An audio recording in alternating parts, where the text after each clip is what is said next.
paneme vastu väiksemaks selle pildi. No nii on võib-olla parem isegi natukene. Ühesõnaga, tere.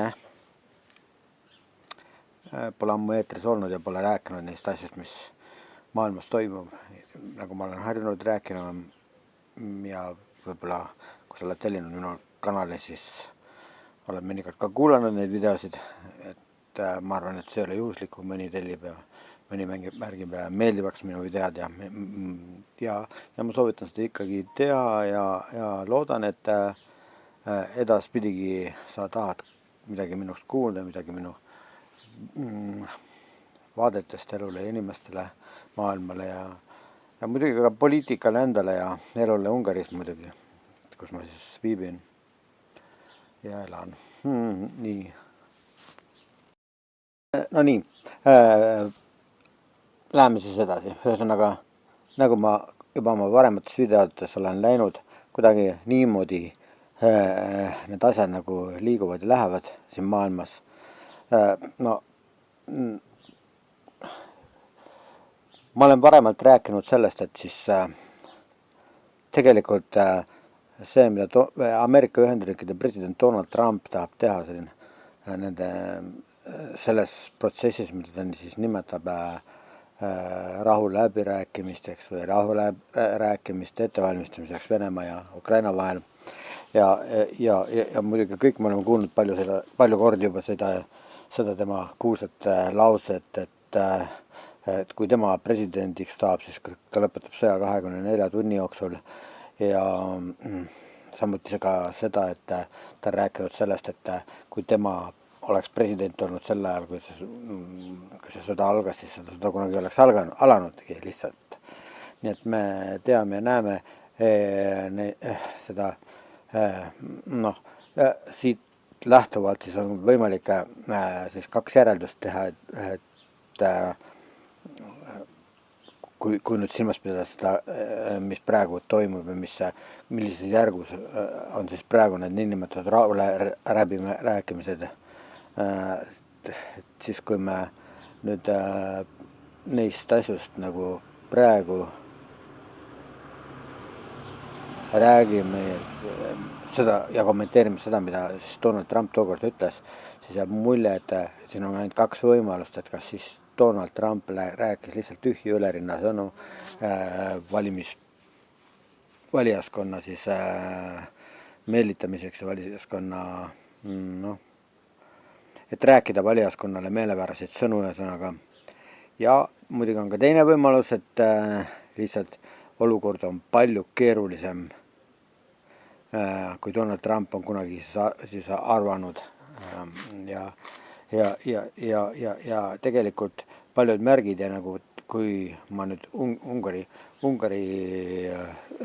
Ukraina sõja meediat üldse ei kommenteeriks peale mõningate üksikute kanalite võib-olla siis, kas nüüd kommenteerin, aga mida ma nüüd pean mõttekaks üldse vaadata ja millest ma pean üldse mõttekaks mingisuguseid järeldusi teha, siis muidugi jah, aga Ukraina enda kanalid, mida ukrainlased ise sellest asjast mõtlevad, ma ei räägi üldse sellest muidugi, mida ka venelased üldse mõtlevad, mis venelastega toimub. Venelased on asi selge, venelased ei taha mingeid rahu vähemalt ei taha läbirääkimisi, jah, aga missuguseid läbirääkimisi, niisuguseid läbirääkimisi tahavad venelased, mis siis, mille käigus siis saaks ukrainlastele ja mitte ainult ukrainlastele, ukrainlaste kaudu siis eurooplastele ja kaudselt ka ameeriklastele endile mingi ultimaatum esitada, nagu me oleme juba tähele pannudki Putini vastustest nendele järelepärimistele, mida siis Trump on Putini juures oma telefonikõneluste käigus teinud ja samas hakkab muidugi ka silma tihtipeale just see paratamatult ma pean ütlema, et naiivsus, et Trumpi naiivsus, et see naiivsus, kuidas ta Venemaa presidenti ja Venemaa presidenti Putinisse, presidendiks võib-olla isegi on vale teda nimetada, sest presidendiks Putin ei ole saanud mitte mingisuguste korrektsete valimiste tulemustele, mida võib ju väita tegelikult muidugi ka Eesti valitsuse, praeguse valitsuse kohta, et nimelt ma pean silmas e-valimised, mis jätavad ikka veel sügava kahtluste väga paljudes tuhandetes, sadades inimestes, et need ei ole korrektsed olnud ja mistõttu ei saa legitiimseks pidada Eesti valitsust. Samamoodi saab, kuna Putini käitumismood on selline, et ta on nagu kõrvaldanud valimisprotsessist siis kõik oma oponendid ja seetõttu ei saa ka Putinit loomulikult mingisuguseks demokraatlikult valitud presidendiks nimetada, seetõttu ta on pigem nagu mingi diktaator ikkagi ja selles muidugi normaalsetel inimestel ei peaks olema kahtlust. Aga siis jutt oli nagu sellest vist, et ma rääkisin sellest jah, et need telefonikõnelused Putin ja Trumpi vahel ja see, mida siis Putin välja käis, nende kohta siis on vahepeal sellest juttu olnud ka, et J.D. Vance'i vastus, asepresident J.D. Vance'i vastus, väljaütlemised Putini kohta, et Putin tahab liiga palju saada, jah, ja ta tahab rohkem saada, kui tema käes praegu on, ühesõnaga asi on selles. Ja samas muidugi ei pea paika ka täiesti need üledoseeritud optimistlikud Venemaa pooldajate väljendused, et Venemaa käes on initsiatiiv, et Venemaa tungib peale ja varem ja hiljem ta siis valutab kogu Ukraina, kui ennem ei peatata teda väljaspoolt. Aga jah, ma ütlesin, et see on siis üledoseeritud optimism, sest nagu me näeme, et need territooriumid, mida Venemaa on suutnud enda kätte haarata, ei ole üldse suured ja Venemaa pealetung on, kuidas sellises tempos jätkab, siis alles veel aastakümnete pärast ei ole ta suutnud Ukrainat valutada. Muidugi see, mille peale Venemaa loodab, et kuna tema ülekaal relvastuse poolest ja inimressursi poolest on niivõrd suur, et siis ühel hetkel lihtsalt Ukraina murdub ja ta suudab siis pärast seda kiiremini edasi minna. No nii, mis siis veel tähtis oleks rääkida ka muidugi sellest, et miks ma nii arvan, et Trump on naiivne ja ei tunne Venemaad. Tegelikult ma võin lisada, et sama arvamus on mul tegelikult Ungari Orbani kohta muidugi. Miks? Hea küsimus. Miks nad on nii haalaarvamusel Putinist ja Venemaast ja venelastest? Muidugi esimene põhiline viga, mis neile nende juures märkida tuleb, on see, et nad arvavad, et venelased on samasugused inimesed kui teised inimesed. Muidugi siin võib kohe tekkida protesti nood mõnes inimeses, kes kuulab seda neid sõnu ja ütleb, et aga nad ongi ju samasugused inimesed, aga jah, ometi on kõik need, kes me oleme kasvanud selles põlvkonnas, mis veel otsapidi Nõukogude aega ulatub, me mäletame ju neid, milline on Nõukogude Liit ja milline on Vene mentaliteet või siis Nõukogude mentaliteet ja paljud räägivad sellest, et muidugi, et aga ega siis Nõukogude mentaliteet on üks asi ja Vene mentaliteet on teine asi, et Nõukogude Liit on üks asi ja Venemaa on teine asi. Muidugi siin võib ju kohe lisada selle, et näiteks Nõukogude Liit esiteks on ju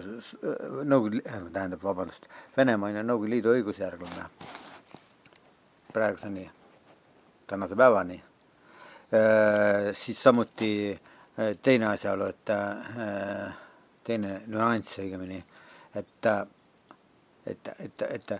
näiteks Rahvaste Nõukogus või Ühinenud Rahvaste Organisatsioonis ÜRO-s istub tänase päevani ju Venemaa esindus sellel samal toolil, mis kuulus omal ajal Nõukogude Liidule ja tegelikult ta on, Venemaa ei olegi nagu Ühinenud Rahvaste Organisatsiooni liige iseenesest, vaid ainult kui Nõukogude Liidu õigusjärglane kuulub ta sellesse organisatsiooni.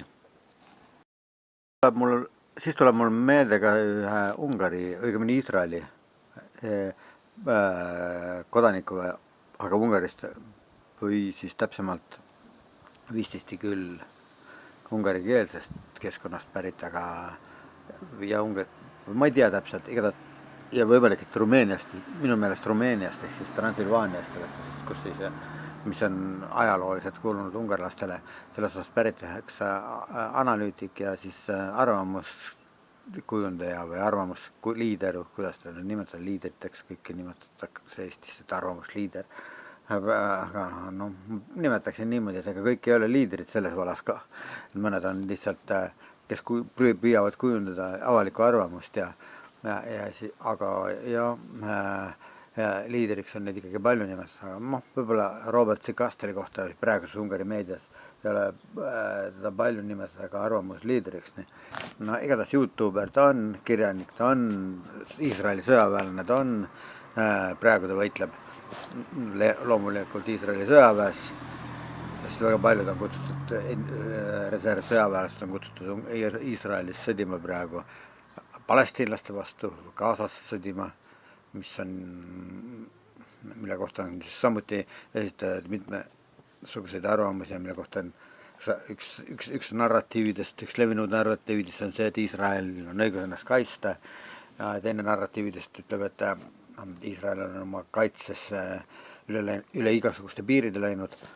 Nii et jah, aga tema siis Robert Sikastel on siis seal Iisraeli sõjaväes.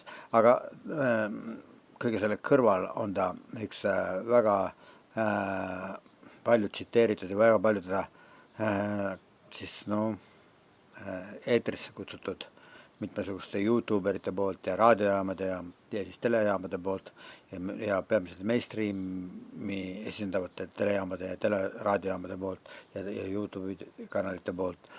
Nende hulgas Ultrahang ja muidugi on üks teine selline Ultrahang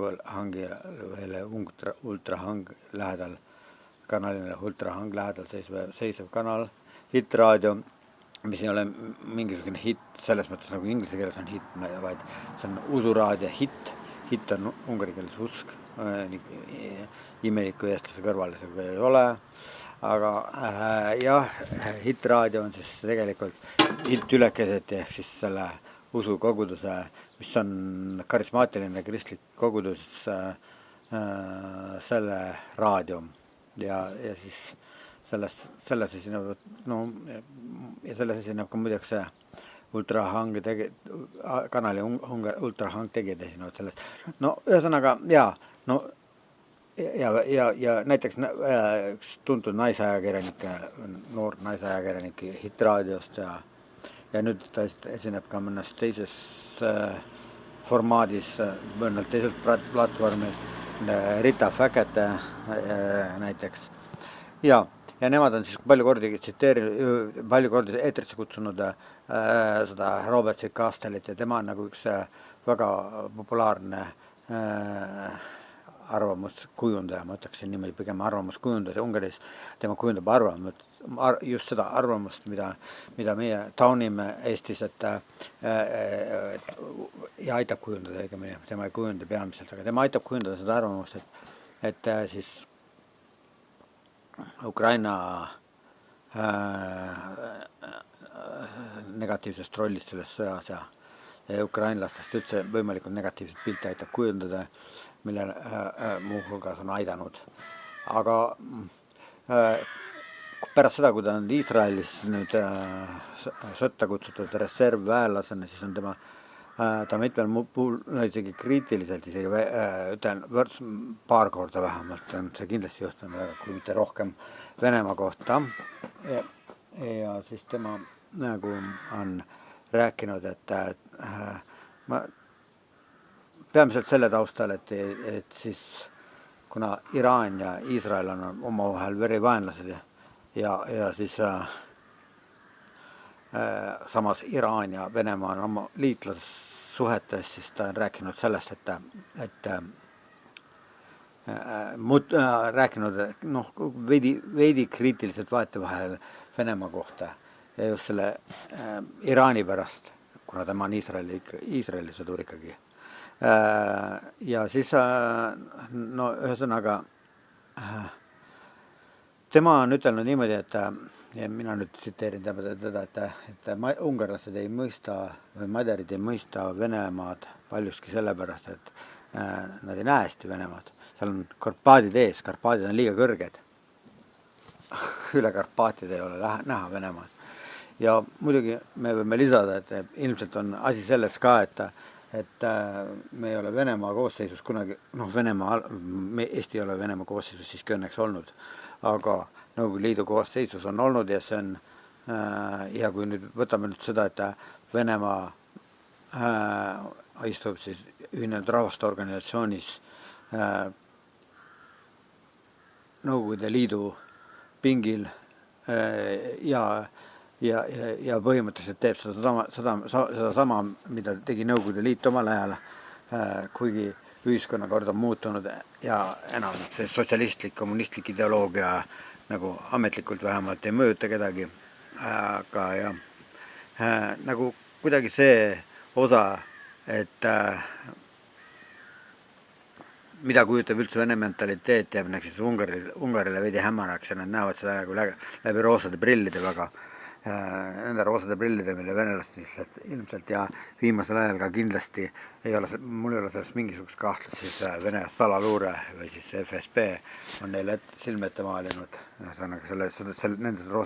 Säärastab nende prillidele, klaasidele siis maalinud lillelised pildid ja nad näevad siis nagu läbi lillede siis seda Venemaad ja Venemaa olukorda ja Venemaa rolli maailmas. Põhimõtteliselt ka sellepärast, et Putin väga osavalt muidugi teatavas mõttes oskab inimestega manipuleerida ja ta kasutab ära neid inimeste eksiarvamusi väga hea meelega ja kui ma nüüd ja muidugi mängib selles teatavat rolli, miks Ungari niimoodi käitub, nagu ta käitub, on see, et ju ka, et nagu ma olen varem ka rääkinud, et Ungaril ei ole Venemaaga suhetes sama kaalul üldse, mis näiteks Eestil ja Baltimaades. Näiteks viimasel ajal seoses selle Trumpi rahu läbirääkimiste jutuga ja tegevusega on siis Venemaa esitanud oma nõudmiste seas hakanud juba häält tõstnud vähemalt, kas nüüd just ametlikult, aga ka ma ei tea isegi täpselt, aga väga mitmed arvamusliidrid on tõstatanud üles selle küsimuse, et Venemaa nõudmiste hulka kuulub muuhulgas tegelikult ka siis NATO vägede väljaviimine Baltimaadest. Et samal ajal kui Eesti on üles ehitanud oma poliitika varasematel aastakümnetel üksnes sellele, et ilma liitlasteta ei saa ja ilma NATO osavõtuta Eestil ei ole võimalik ennast kaitsta, siis kahjuks see olukord ongi Eestis tekkinud, et tõepoolest meil ei ole võimalik ennast kaitsta, eestlastel ei ole võimalik ennast kaitsta ilma NATO-ta praegu, kui Venemaa neile kallale peaks tungima ja praegu on eriti aktuaalne see küsimus, kuigi samas on ka teistsuguseid hääli kohta olnud selles vallas, et nimelt, et Venemaa ei hakkagi, just Eesti osas, et Venemaa ei hakkagi nagu siis nagu seda, Balti riike sõjaväelaste, tankide ja lennukite abil okupeerima, sest sellel ei ole mõte, et see oleks liiga kulukas neile ja ilma aegu tõstaks mitmel pool mujal maailmas võib-olla no kui mitte väga kõvasid, siis no ikkagi suhteliselt siiski rahutuks tegevaid protestihääli, kas nad mõjuksid sellisel juhul. Ja muidugi on venelastel see kavatsus testida NATO 5. paragrahvi, et kas see töötab ja kuskil ta peab seda varem või hiljem tegema hakkab.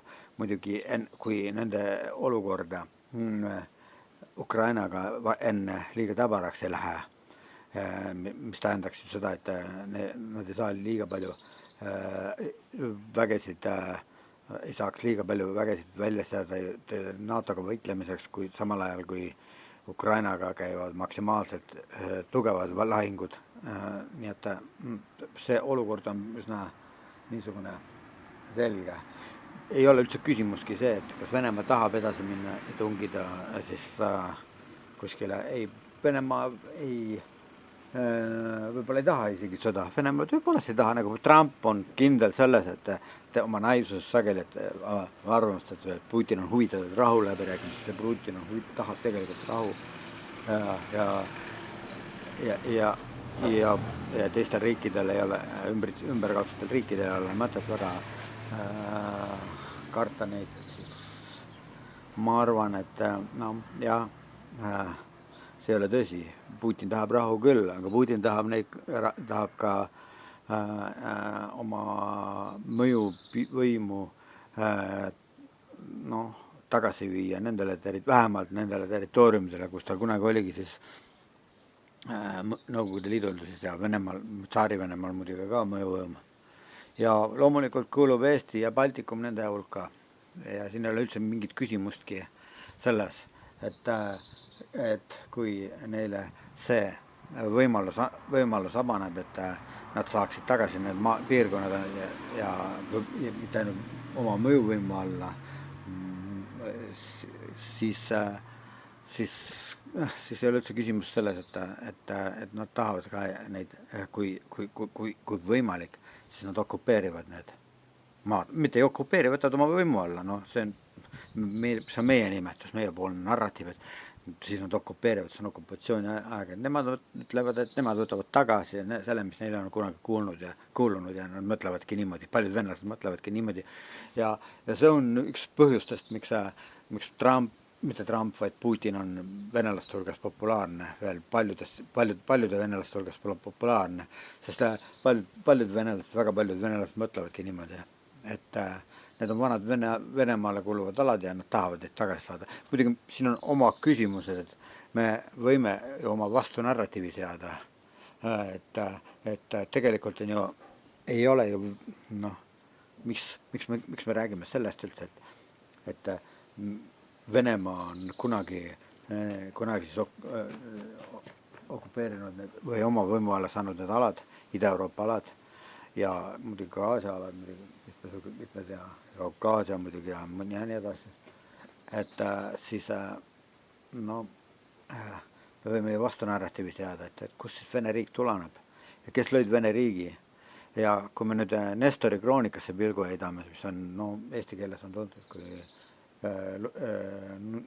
lood ennemuistsetest aegadest või midagi taolist, Povesti ühesõnaga teate küll ju seda Nestori Kreeka päritolu õiguse munke Nestori kirjutatud kroonikat, milles on varasemad allikad eestlaste kohta ka muuhulgas ja kuigi eestlasteks neid ei nimetata ja üldse tol ajal ei nimetatud Eesti ja soome-ugri hõimusid eestlasteks, see on ju teada, vaid neid nimetatud tsuudideks ja tegelikult Nestori kroonika algab tsuudidega, siis ehk ütleme nende Soome sugu või siis Eesti sugu kah võib öelda niimoodi, sest eestlasi on 100% nimetatud hilisemates Vene kroonikates tsuudideks. Et meie olime need eestlased, olidki need, kes aitasid Vene riigi luua kunagi 1000 aastat tagasi. Kahjuks õnnetuseks ja vene keel sai riigikeeleks tänu sellele, et tänu see on ortodoksi kirikule, ütleme niimoodi, kes siis kelle kirjakeel siis hakkas levima, siis ja oldi huvitatud ühtsest riigikeelest ja siis selleks sai vene keel, selle tõttu, et kirjakeel oli juba olemas eelnevalt Balkani maadelt ja lõunapoolsetest, Euroopa lõunapoolsetest piirkondadest. Nii, okei. Nojah.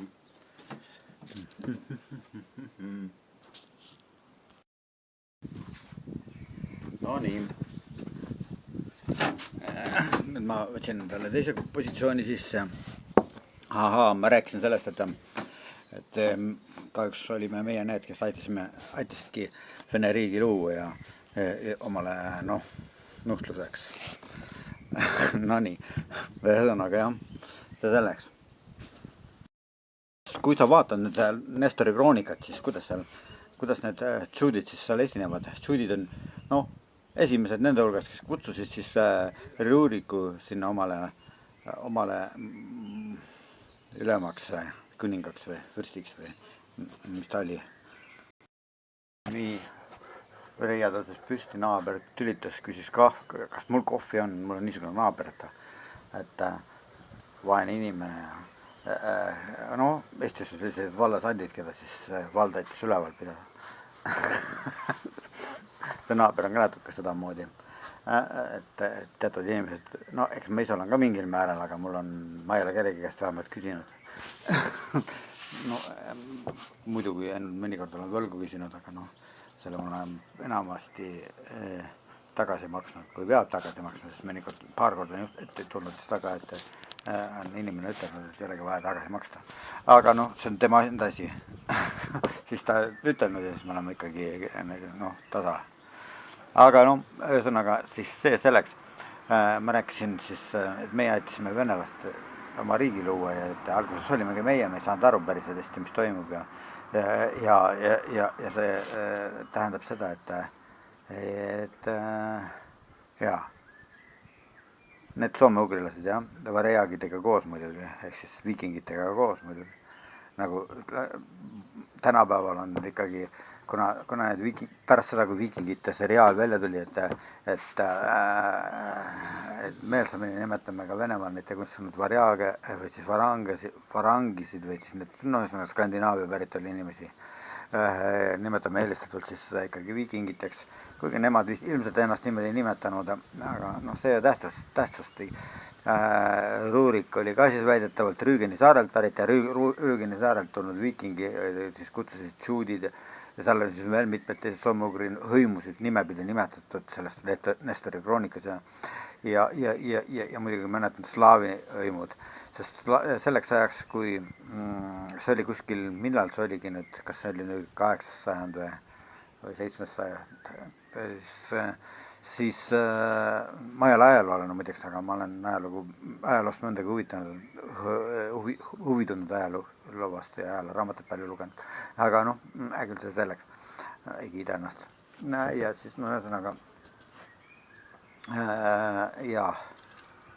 slaavlased hakkasid alles kuskil 6. 7. sajandil sinna sisse tulema. Enne seda oli ju täitsa niinimetatud soome-ugrilased. Soome-ugrilased on ka muidugi hiljem välja mõeldud nimi, aga need, ühesõnaga need rahvad siis, kes on siis, kellest väidetavad meie pärinema, kuigi see on kõik küsitav, et kui suur see osa meie Eesti rahva hulgast on see, kes on sealt niimoodi pärit nende soome-ugrilaste poolest geneetiliselt, sest väidetavalt on 1/3 kuskil geenidest kuskil pärineb sealt kandist, 1/3 kuskilt mingi on ühine baltlaste ja siis nende kuidagi indoeurooplastega, kes on siis lõuna poolt olnud indoeurooplased, mitte skandinaavlased ja siis 1/3 on Skandinaavia päritolu väidetavalt Eestis.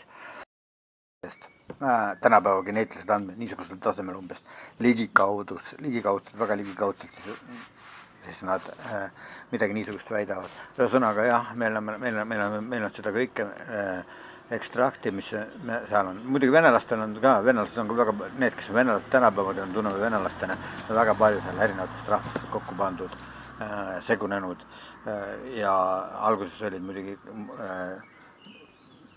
saksa päritolu inimesi oli väga palju, sellest seda me näeme isegi sellest, et sakslased tegelesid peamiselt kaubandusega Novgorodis kaupmeeste gildid ja sakslaste juhid.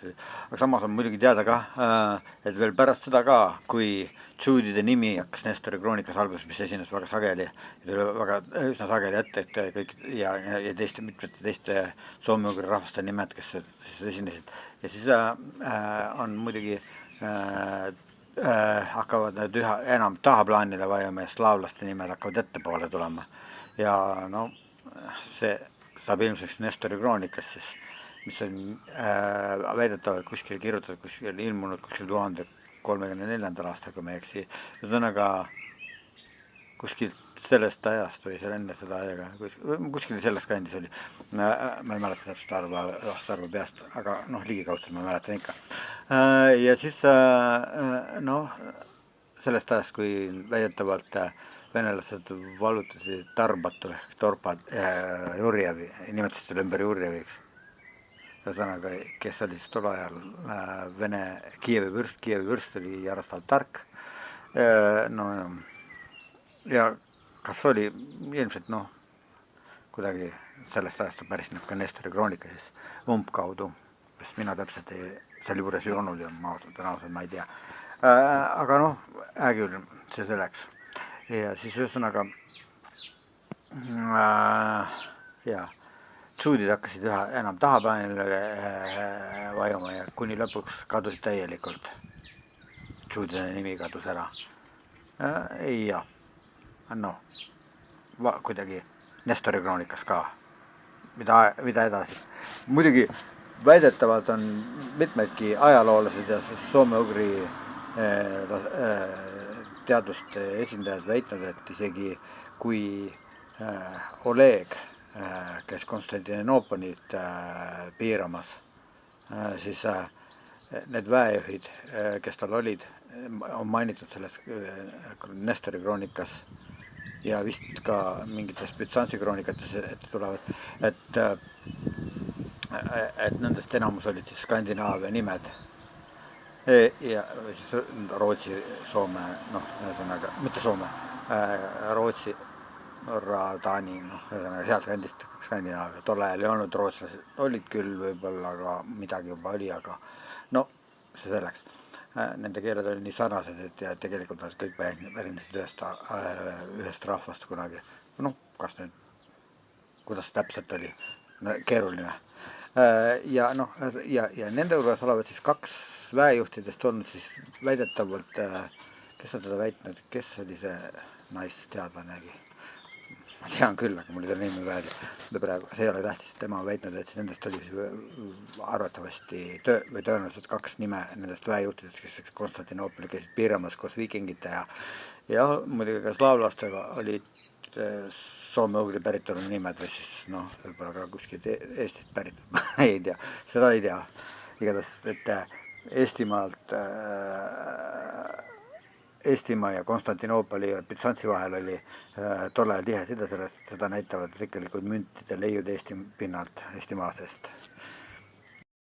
Seda juttu ma rääkisin muidugi sellepärast, et siis näidata, et kuidas Vene riik siis üldse alguse sai ja ei olnud seal midagi nii slaavlased ja ei olnud seal mingi nii suur Vene hegemoonia ja nii edasi ja nii edasi see, mida praegu Aleksander Tugin õpetab ja mida praegu siis mõned Putini meelsed inimesed seal Venemaal õpetavad ja räägivad ja muidugi Ungaris on ka selliseid inimesi, kes seda sama narratiivi levitavad ja seda sama narratiivi pooldavad ja huvitaval moel ei ole nad üldsegi vähetähtsad inimesed siin Ungaris. Ühesõnaga muidugi, kui nüüd hästi ülbeks minna ja hästi ennast täis puhuda konnamoodi selles Krõlovi valmised, kus konn ja härg hakkasid ennast võrdlema ja siis konn ennast õhku täis võttis koeraks võib-olla. Et siis konn endale õhku täis tõmbas ja uskus, et siis et ta on sama suur nüüd kui härg. Ma arvan, et Eestil ei peaks olema selliseid ambitsioone nagu sellel konnal siis Krõlovia valmist konn ja härg oli selle pealkiri vist. Eesti kohta oleks palju, minu meelest see Jakob Hurt, kes ütles niimoodi, et kui me ei saa suureks harvult, siis saagem suurelt vaimult. vaimu poolest, ühesõnaga vaimult. Ja see oleks Eestile palju sümpaatsem tee kui ja see ungari keel igal pool. Uut on tee muidugi, jah, mõtlesin uut, aga pole hullu. Ühesõnaga, et see oleks palju sümpaatsem tee, kui Eesti püüdleks rohkem niimoodi, et me saaksime suureks vaimult. Me ei saa sõjaliselt olla tugevamad kui Venemaa, vähemalt niipea mitte, kuni me ei ole kasvanud sama suureks rahvaks, aga praegu mingid märgid ei näita seda, et me saaksime niisama suureks rahvaks. Ja isegi mitte poole lähedale ei saa ja kui nüüd täpsustada, siis veerandi lähedale ka ei saa. Ja kui nüüd me nüüd jõudude vahekorda hindaksime niimoodi nagu realistlikumalt, siis me näeksime, et eestlastel on sama palju lootusi Venemaad võita. Ma muidugi kritiseerin siinkohal seda Martin Heremi, endine Eesti sõjaväe ülemjuhataja lauset, et väidet, et eestlased võidaks, Eesti sõjavägi võidaks Vene sõjaväe sõjas lahingutegevuses. Et jah, see on samasugune uskuda seda, et Eesti sõjavägi suudab võita üksinda oma enda jõul, no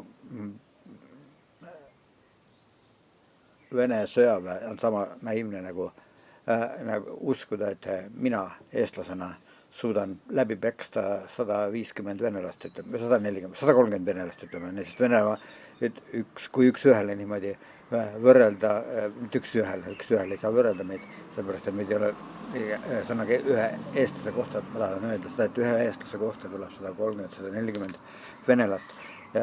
Mäletan muidugi ühte, kui ma väike olin, siis mul ema ikka vahetevahel niimoodi ütles, et kui ma väga kõva häält tegin ja jonnisin vastu, et siis karjub nagu 100 venelast. Aga jaa, ühesõnaga, kui me usume, et nüüd me suudame meist igaüks Eestimaal, kes elab, suudab 140 venelast läbi peksta ilma vaevata, ilma probleemideta, siis me suudame Venemaad üksinda omaenda jõududega lüüa.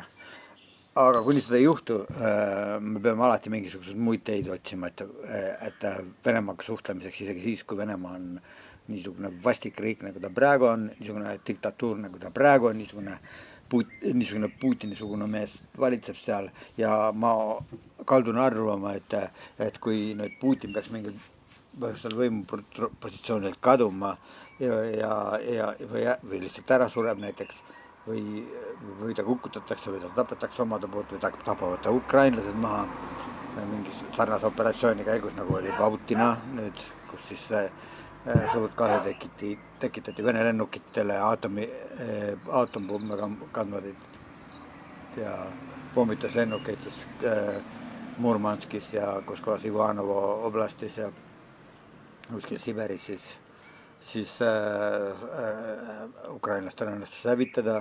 Ühesõnaga kõik see,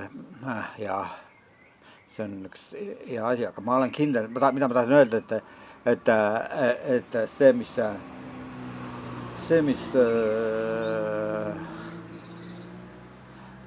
mis toimub siis, kui Putin kaob võimupositsioonilt ära, ei tähenda meile kergendust üldse, eestlastele ei tähenda see kergendust.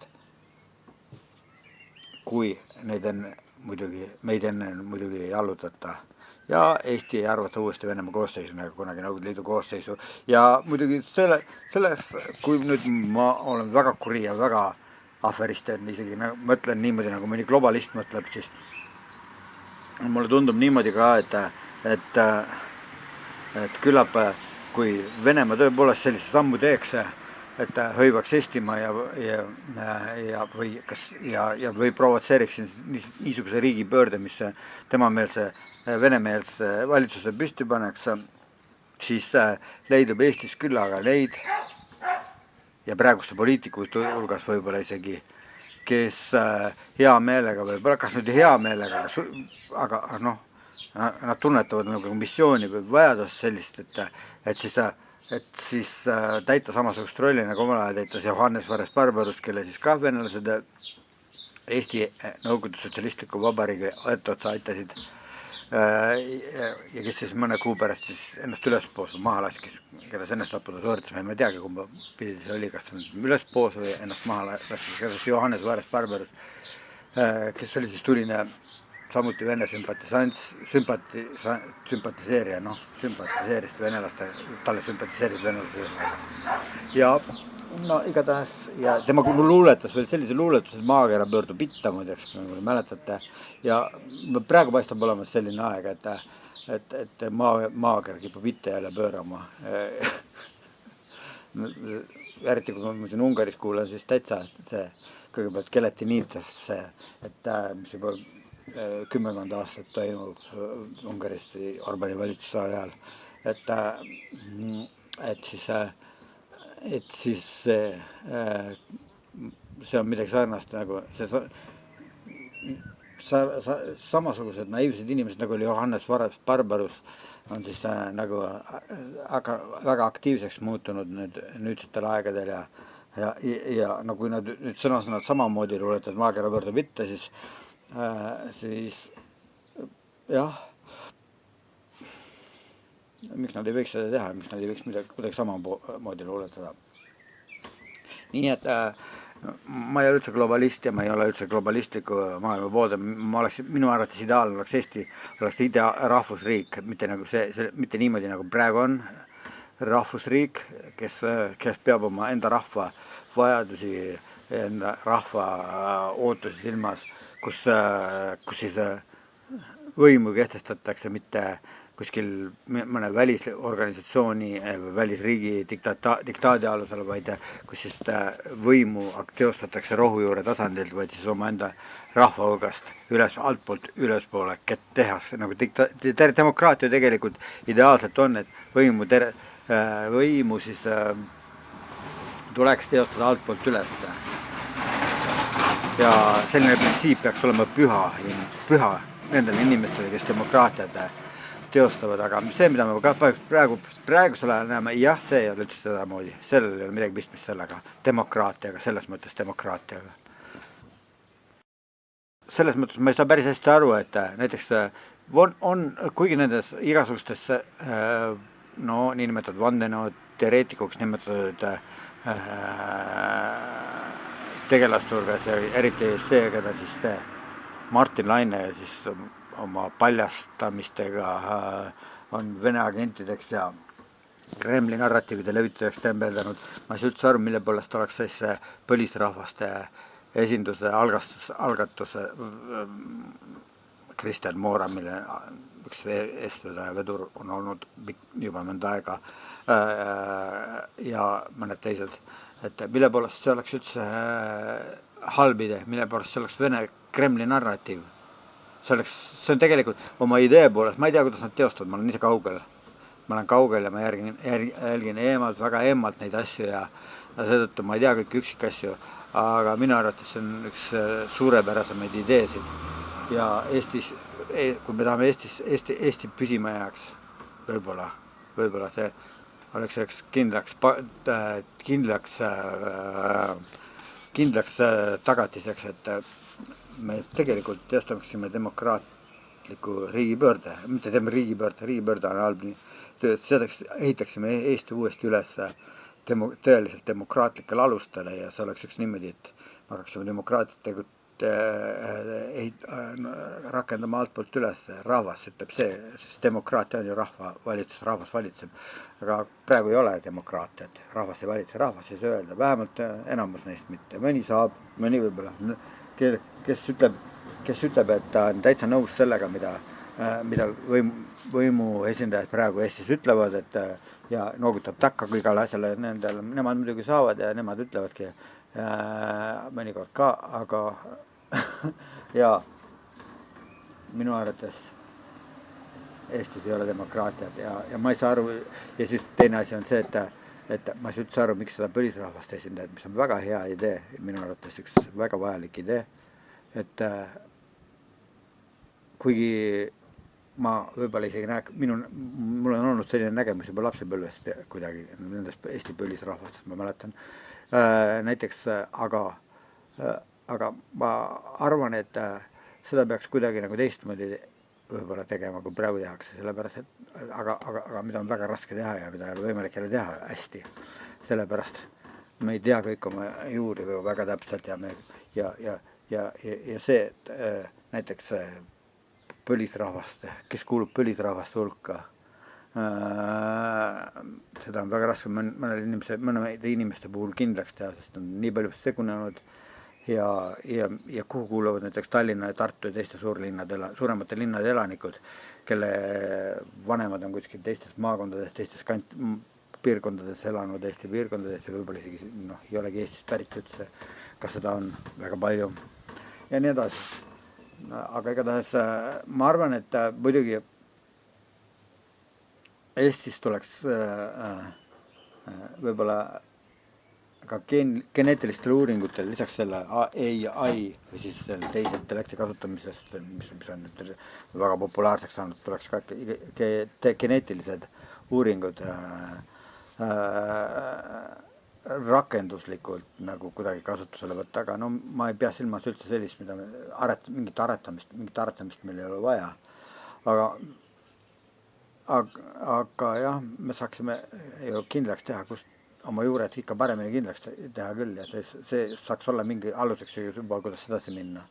Ühesõnaga, Eestis ei ole võib-olla õige nende kunstlikult moodustatud maakondade järgi rahvaid nagu nimetada, sest näiteks on olemas vanad ajaloolised maakonnad ja nende järgi oleks võib-olla, aga nendest me teame väga vähe muidugi, aga midagi me teame. Ja ühesõnaga siit lähtuda nende põlisrahvaste nimetused ei ole mitte harjumaalased, vaid on revallased ja saarlased on muidugi saarlased ikka ja viljandlased on mulgid ja tartlased on kuidas nad olid, ugalased või ugandilased oleksid siis ja siis on veel mitmeid teisi ajaloolisi maakondi, millest Virumaa muidugi, kas oligi Virumaa, oli ikka Virumaa küll. Ja Järvamaa, ma ei tea, kas Järvamaa oli, ühesõnaga neid asju peab täpsemalt järgi vaatama. Aga ühesõnaga lähtuda tuleks kuidagi nendest, mis ühesõnaga tagasi pöörduda algupärasuse poole ja sealt uuesti lähtestada neid asju, et kes kust pärineb ja millised põlisrahvad siis võivad esineda ja kas on üldse mõtet rääkida põlisrahvastest. Jaa, sest ollakse juba nii palju segunenud ja see on ka muidugi juba ammu 100 aastat ligi Eestis jututeema olnud, et eestlased nii palju segunenud, et omavahel ja võõrasrahvastega muidugi ka ja venelastega ja muidugi ka soomlastega, lätlastega ja kellega kõigega, skandinaavlastega, sakslastega me oleme väga palju segunenud väidetavalt sel teel, et kunagi Saksa patiparunid kasutasid ühte äriskummalist õigust abielluvate noorte naiste puhul, mis viis veresegunemisele, et igas peres, peaaegu igas peres esmasündinu võis olla pool sakslane selles suhtes vere poolest ja